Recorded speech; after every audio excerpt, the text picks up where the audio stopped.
Kopi Ranggayan, Jomo Yunatanan Doa Numa, saya Hikmah Juni.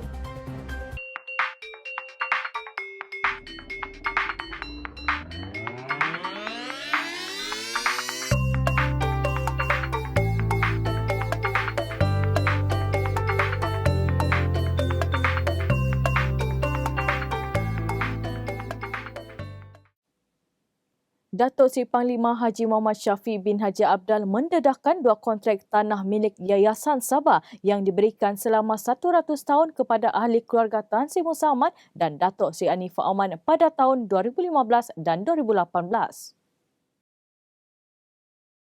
Tanah tersebut yang berkeluasan 11 hektar dan 50 hektar terletak di hutan simpan Kelabakan yang diberikan kepada Jawala Plantation Sendirian Berhad dan Rentak Hasil Sendirian Berhad. Kedua-dua perjanjian itu yang berakhir pada tahun 2115 dan 2118 didedahkan Ketua Menteri ketika berucap dalam majlis bersama rakyat di Kunak pagi tadi.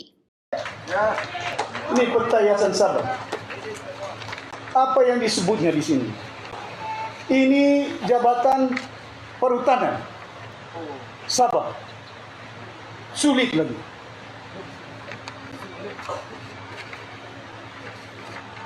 Apa yang dia baginya? Hutan simpan 10. Hutan simpan Kelabakan. Hutan simpan Kelabakan. Siapa yang dibaginya? Di Sipulut 11.000 hektar. Hampir-hampir 30.000, 20.000 lebih. Dari tahun 2015 sampai 2115, 100 tahun dibagi. Hutan simpan Sipulut. Siapa dibaginya? Jawala Plantation. Siapa dia? Tan Sri Majid Khan. Punya syarikat. Karena dia pegang sekarang.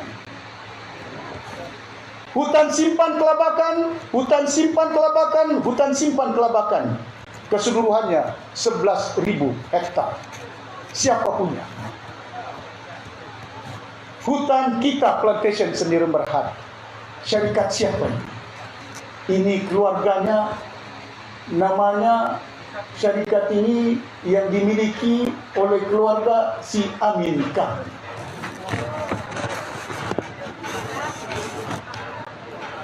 Si Albert Lim hampir 50.000 hektar tanah, hampir 100.000 ekar. Dari tahun 2018 sampai 118 100 tahun tanah. Banyak lagi kalau saya sebut.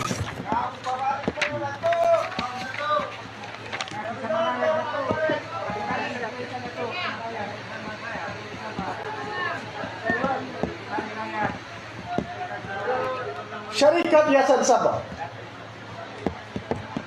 Ini syarikat Yayasan Sabah. Apa syarikat Yayasan Sabah ini? Sabah Sopud Sendirian Berhad. Apa yang dimiliki oleh Sabah Sopud? 50.000 ekar dimiliki oleh Sabah Sopud. Dari 50.000 ekar dimiliki oleh Sabah Sopud, ada satu kilang di tengah-tengah Sopud ini.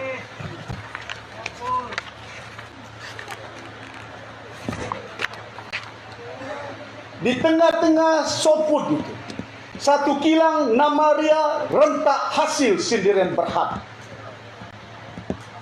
Rentak Hasil ini Sopud Sabah, Sabah Sopud, pengerusi dia Musa Ahmad. Dahulu, sekarang saya jadi pengerusi.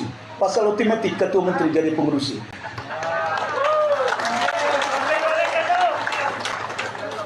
Dahulu lembaga pengarah dia Abdul Halim bin Igo, anak Tan Sri Hamid Igo, keluarga dia.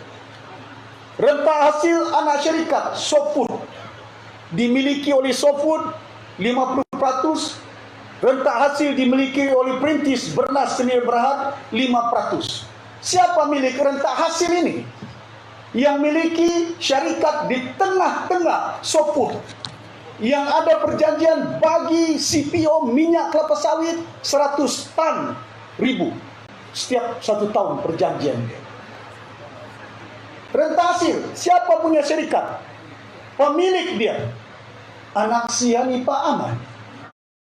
Datuk Seri Muhammad Syafiee berkata dokumen tersebut adalah bukti kerakusan keluarga Musa Aman merampas hasil bumi Sabah untuk kepentingan dan kekayaan ahli keluarga mereka. Presiden Parti Warisan Sabah Warisan itu berkata beliau sedia disaman dan akan menjadikan dokumen-dokumen perjanjian itu sebagai bukti. Mau saman saya saman, ada dokumen ini.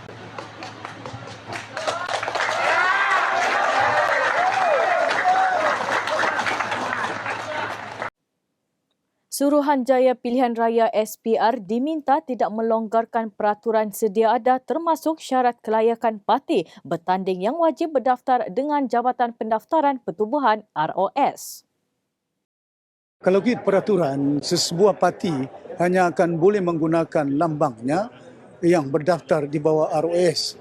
Jadi ini satu perkara yang agak saya pun melihat di sepanjang jalan raya saya nampak perikatan. Sejak bila pula perikatan nasional ini didaftar?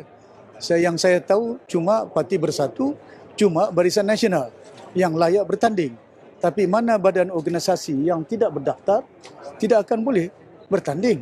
Ya, kalau ini berlaku maka pihak-pihak tertentu pada masa akan datang pilihan raya umum boleh menggunakan kaedah yang sama. Jadi saya berharap undang-undang ini kena kita patuhi. Ya, jangan longgarkan dia. Kena kita kalau longgarkan akan dilihat bahawa sistem perundangan, enforcement of law, kita tidak akan lakukan sebaik mungkin. Presiden Parti Warisan Sabah Warisan Datuk Seri Panglima Haji Muhammad Syafiee bin Haji Abdal berkata demikian ketika diminta mengulas dakwaan berhubung ketiadaan rekod pendaftaran Perikatan Nasional PN yang melayakkannya bertanding dalam pilihan raya negeri PRN Sabah ke-16. Terdahulu, Datuk Seri Muhammad Syafiee menghadiri Majlis Ramah Mesra bersama Presiden Parti Warisan di Batu Dua Jalan Apas, Tawau petang tadi. Beliau dimaklumkan hanya Barisan Nasional dan Parti Pribumi Bersatu Malaysia berdaftar dengan ROS, bukannya PN. Sebelum ini, Naib Ketua Angkatan Muda Keadilan Malaysia, Syed Badli Shah Syed Osman mendakwa tiada rekod berkaitan PN dipaparkan menerusi semakan di laman sesawang ROS. PN bertanding di 29 kerusi Dewan Undangan Negeri DUN pada PRN Sabah ke-16. Parti Keadilan Rakyat PKR mencabar Tan Sri Muhyiddin Yassin untuk menunjukkan bukti kelulusan pendaftaran Perikatan Nasional PN yang dikeluarkan secara rasmi oleh Jabatan Pendaftaran Pertubuhan Malaysia kepada umum. Ketua Penerangan PKR Datuk Seri Syamsul Iskandar Muhammad Akin berkata seandainya PN belum didaftarkan secara rasmi, pihak Suruhanjaya Pilihan Raya SPR perlu mengambil tindakan serta-merta dengan membantalkan pencalonan semua calon yang bertanding di bawah tiket PN. Dalam satu kenyataan hari ini, beliau berkata pilihan raya adalah platform penting buat rakyat untuk menggunakan hak mereka sebagai warga negara untuk memilih calon dari parti yang sah di sisi undang-undang untuk menjadi wakil seterusnya membantu kerajaan negeri.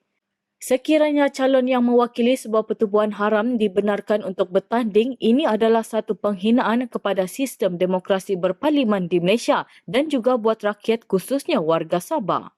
Beliau merujuk kepada kenyataan Naib Ketua Angkatan Muda Keadilan Malaysia, Syed Badli Shah Syed Osman berhubung ketiadaan maklumat pendaftaran PN di dalam rekod di laman sesawang Jabatan Pendaftaran Pertubuhan Malaysia. Pelaksanaan langkah kawalan isu keselamatan di daerah adalah tanggungjawab pihak berkuasa tempatan dan pegawai daerah. Ketua Menteri Datuk Seri Panglima Haji Muhammad Syafiee bin Haji Abdal berkata, setiap pelaksanaan langkah kawalan berkaitan isu keselamatan di daerah masing-masing termasuk membabitkan pandemik COVID-19 adalah di bawah tanggungjawab pihak berkuasa tempatan, PBT dan pegawai daerah. Terdahulu tular surat searahan Majlis Perbandaran Tawau berkaitan penutupan tamu mingguan, pasar borong, gerai buah, gerai terbuka sekitar daerah ini selain beberapa sekolah diarahkan tutup berikutan kes COVID-19. Bagaimanapun, Menteri Kanan Kluster Keselamatan Datuk Seri Ismail Sabri Yaakob minggu lalu melarang PBT menutup pasar dan sekolah di Tawau kerana prosedur operasi standard hanya boleh dikeluarkan kerajaan persekutuan, bukannya kerajaan negeri mahupun PBT. Arahan itu ditarik semula sehari kemudian. Menurut Datuk Seri Muhammad Syafiee, siapa berkuasa bukan menjadi keutamaan, sebaliknya keselamatan penduduk setempat menjadi keutamaan. Well, kita kena ikut peraturan yang ada. Pasal sistem dari segi pengawalan, bukan mereka yang melaksanakannya. Yang melaksanakannya kerajaan negeri yang ada. Ini yang kita nakkan, G2G. Mereka kena faham, ya. Yang juga bertanggungjawab tentang keselamatan di peringkat daerah-daerah ialah pegawai daerah. Ialah majlis perbendaharaan. Takkan kuasa ini pun mereka nak ambil. Kita nak kerjasama, bukan kita nak gunakan, kita bukan nakkan supaya kuasa ambil sana, ambil sini. Yang penting kepada kita bukan siapa yang berkuasa, selamatkan nyawa manusia, rakyat Malaysia. Takkan tak boleh kerjasama nak selamatkan nyawa manusia. Kuala Lumpur tidak tahu apa yang berlaku di Tawau, siapa yang dapat jangkitan. Yang tahu di peringkat pentadbiran negeri Sabah, kerajaan negeri. Pilihan Raya Negeri PRN Sabah 26 September ini adalah untuk memilih parti yang betul-betul ikhlas mempertahankan hak-hak Sabah. Bekas Ketua Hakim Negara Tan Sri Richard Malanja berkata, rakyat Sabah mahukan parti tempatan yang ikhlas berjuang mengembalikan hak Sabah, bukannya parti yang mencalonkan diri mereka untuk membuka pintu belakang agar UMNO masuk ke Sabah sekali lagi. Malanja berkata undi kepada warisan PLAS penting untuk mengembalikan kekayaan Sabah termasuk hak minyak dan memberikan geran anak negeri kepada orang asal yang telah lama tertangguh. Tan Sri Richard berkata demikian ketika melancarkan jentera PRN Sabah APCO Kedamaian di Dataran Kedamaian selepas sahaja tamat proses penamaan calon Sabtu lalu. Majlis pelancaran jentera itu dihadiri kira-kira 300 orang terdiri daripada ahli APCO, warisan dan PKR. Di Dun Kedamaian, warisan PLAS diwakili penyandang dari APCO, Datuk Iwan Benedict yang juga bekas Menteri Luar Bandar Sabah dalam pertandingan 6 penjuru. Dun api-api menyaksikan pertembungan 9 penjuru termasuk 3 daripadanya adalah calon bebas. Sama ada ia satu kelebihan atau tidak, calon warisan PLAS Dun Api-Api Datuk Christina Liu yakin 19,149 pengundi di kawasannya akan memilih calon yang betul dalam PRN Sabah kali ini. Under the leadership of Datuk Syafiee, and we are very, very simple, straightforward. Kita cuma satu pemimpin yang akan jadi Ketua Menteri, iaitu Datuk Seri Shafie Aptar. He will be the only choice of Chief Minister. Bukanlah macam yang lain-lain. So many choices, so many Chief Minister. I think a bit confusing now. But okay, it's up to the people, no problem. For ourselves, Pakatan PLAS, very straightforward. We are contesting as a kumpulan under his leadership, and we will follow what his directive are. Christina ditemui media selepas membuat tinjauan mesra di sekitar Jalan Gaya, Kota Kinabalu hari ini. Ketika diminta mengulas isu peletakan jawatan Ketua Penerangan PKR Sabah, Simsudin Sidek, Christina yang juga pengerusi PKR Sabah berkata perkara itu diserahkan kepada ibu pejabat parti. Christina menjelaskan Simsudin masih ahli PKR dan masih memegang jawatan sebagai Ketua Cabang PKR Labuan. Simsudin only letak jawatan sebagai penerangan, bukan sebagai ahli PKR. Okay, make that very clear. Because some people say that he letak jawatan, no, only the position, but not as a PKR. He's a very loyal, a very good PKR leaders, Ketua Cabang of Labuan. So we respect. I don't know because his resignation has been sent, communicated to the HQ. Jadi kita tunggulah jawapan dari HQ. Right now I'm a little bit busy with my campaign. So. Di Dun Kulu, Presiden APCO Datuk Seri Panglima Wilfred Madius Tangau dicabar Ketua Penerangan PBS Datuk Jonison Bangkwai dalam saingan 6 penjuru. Di N15 Kulu, Presiden Pertubuhan Kinabalu Progresif Bersatu APKO, Datu Seri Panglima Wilfred Madius Tangau, berdepan penyandang kerusi DUN itu, Datu Juniston Bangkwai, yang juga Ketua Penerangan Parti Bersatu Sabah PBS dalam saingan 6 penjuru. Menurut Madius, keputusan beliau bertanding di DUN Kulu adalah bagi meneruskan kesinambungan kerajaan negeri. Track record beliau sebagai timbalan Ketua Menteri Sabah dan Menteri Penuh di peringkat Persekutuan memberinya kelebihan untuk dipilih menjadi Wakil Rakyat Kulu. Madius berkata, jika diberi mandat oleh rakyat selepas PRN untuk kembali menjadi kerajaan negeri, pejabat daerah kecil Kulu dan pelan strategik pembangunan kawasan Kulu akan menjadi kenyataan. Ahad lalu, Madius yang juga ahli Parlimen Tuaran menghadiri program penerangan kempen bersama jentera dan ahli-ahli APKO di Dewan Serbaguna Kampung Tombongan Kulu. Seramai 10,887 pengundi layak memilih pada PRN di N15 Kulu. Masyarakat Kadazan Dusun Murut KDM perlu membuat keputusan bijak sama ada memilih parti tempatan kroni Musaman, parti katakrasi ataupun parti warisan Sabah yang memperjuangkan hak negeri ini. Calon warisan PLAS Dun Kapayan Jenila Simbang berkata kerajaan baru ini telah berjaya menyingkirkan kerajaan kleptokrasi. Justeru masyarakat KDM harus bergerak ke hadapan demi memastikan masa depan Sabah lebih cerah. We must look at which government will govern you best, who will represent you most, who will be stable for you. I mean, gone are the days when, we got rid of Najib, we got rid of kleptocracy. Now we have to go for a future that is much clearer for us. We got rid of them. Now, no more corruption. But if you continue buying people, we started with PN with buying people. But what kind of start of a national government is that? Government of a backdoor. And then they started doing that in Sabah. They bought over 14 assemblymen. To me, that kind of government will, it already signifies to us that they're just going to use money to get into power. Beliau berkata demikian pada sidang akhbar selepas program adat tahun 2020 di Dewan Nagasiba Penampang semalam. Tambahnya sebelum ini masyarakat KDM telah menyaksikan sendiri kegagalan kepimpinan Tan Sri Joseph Kitingan dan Datuk Jeffrey Kitingan. Justeru masyarakat KDM harus memilih pemimpin yang baru dan kerajaan yang terbaik dan stabil iaitu kerajaan yang memperjuangkan suara rakyat Sabah.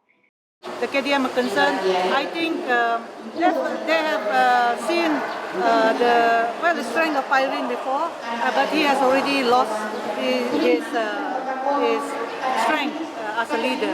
Now we are looking for also a new leader. I think KDM are looking for leaders, but we have not seen it in Jeffrey. We have not seen it in any of them. So we are grooming leaders. And I see like Darren Liking. Definitely, Darren Liking. Anthony? No. I think so far it has been Darren who's been working, but two of them I can understand buying, and I think it's good. Competition is good. Yeah. Sementara itu, Jenny berkata tuduhan menyatakan Kerajaan Pakatan Harapan membatalkan projek tamu dongongan adalah tidak berasas. Hakikatnya, projek tersebut hanya omong kosong mantan Perdana Menteri Datuk Seri Najib Razak ketika melawat Penampang pada Januari 2018 iaitu sebelum pilihan raya umum ke-14. Jenny berkata berdasarkan semakan yang dilakukan Kerajaan Persekutuan ketika itu iaitu BN tidak pernah meluluskan maupun mengeluarkan waran bagi projek tersebut. We want to have a bigger mandate. That's why we have joined Warisan in terms of winning big in this PRN. But in the long run, being part of a national party is really important. If you look at when Pakatan Harapan was there, kita sama berfikir sama bahkan. Jadi kita telah bincang tentang MA63. With Warisan and being with Pakatan, we managed to agree on 17 issues out of 23. With BN before, never. This has never happened. That's how you can see the advantage. Ini berbeza dengan kerajaan warisan yang melaksanakan tanggungjawab menjaga kebajikan peniaga di tamu dongongan dengan memasang tenaga solar untuk tamu sangadau selain usaha untuk membolehkan tamu tersebut dibuka setiap hari. Mari kita mengenali calon warisan PLAS di Dun Sri Tanjung yang baru berusia 28 tahun, Justin Wong Yong Bing yang berdepan saingan 8 penjuru. Baru berusia 28 tahun, calon warisan Plus di Dun Sri Tanjung, Justin Wong Yung Bin, tidak menumpang populariti ayahnya Datu Jimmy Wong sebagai penyandang kerusi Dun itu. Sebaliknya, anak muda itu mau meneruskan usaha pembangunan yang dirancang Presiden Parti Warisan Sabah, Datu Seri Panglima Haji Muhammad Syafiee bin Haji Abdal.